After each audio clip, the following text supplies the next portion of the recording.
उत्तर प्रदेश के मुख्यमंत्री योगी आदित्यनाथ एक बार फिर चर्चा में आ गए हैं। बुलडोजर के बाद अब सीएम योगी का लाउड स्पीकर मॉडल जबरदस्त हिट हो रहा है। इसका असर पूरे यूपी में मंदिरों से लेकर मस्जिदों पर देखने को मिल रहा है। योगी सरकार की ओर से लाउड स्पीकर की आवाज को लेकर जारी आदेश ने यूपी में एक बड़ा बदलाव कर दिया है। स्थिति यह है कि योगी आदित्यनाथ के निर्देश के बाद पूरे उत्तर प्रदेश में मंदिरों से लेकर मस्जिदों तक लाउड स्पीकर को लेकर ताबड़तोड़ एक्शन चल रहा है। जिस लाउड स्पीकर पर पूरे देश में सियासत और गिरफ्तारियां हुई हैं, उसी लाउड स्पीकर पर यूपी में कोई विवाद तक नहीं हुआ।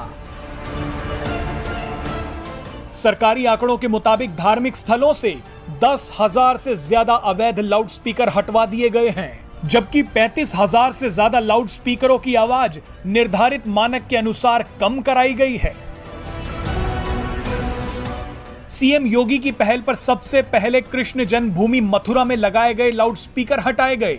इसके बाद गोरखपुर में ऐतिहासिक गोरखनाथ मंदिर में लाउड स्पीकर की आवाज धीमी की गई। खास बात तो यह है कि योगी के इस लाउड स्पीकर मॉडल को सभी धर्म गुरुओं का पूरा सहयोग मिल रहा है।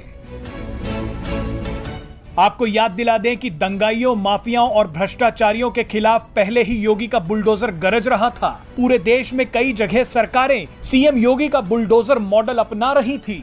अब इन सभी के बीच यूपी का लाउड स्पीकर मॉडल सुर्खियां बटोर रहा है। चलिए आपको बता देते हैं कि ये सारा मामला शुरू कहां से हुआ। दरअसल पिछले दिनों महाराष्ट्र नवनिर्माण सेना के प्रमुख राज ठाकरे ने इस मुद्दे को उछाला था। उन्होंने महाराष्ट्र सरकार को ये अल्टीमेटम दे दिया था कि अगर मस्जिदों से लाउड स्पीकर नहीं हटाए गए तो उन्हीं मस्जिदों के सामने लाउड स्पीकर से हनुमान चालीसा का पाठ किया जाएगा। राज ठाकरे के इस ऐलान की आंच दूसरे राज्यों तक भी पहुंच गई। कई शहरों में हनुमान चालीसा के पाठ होने लगे। इस मामले में खूब सियासत होने लगी।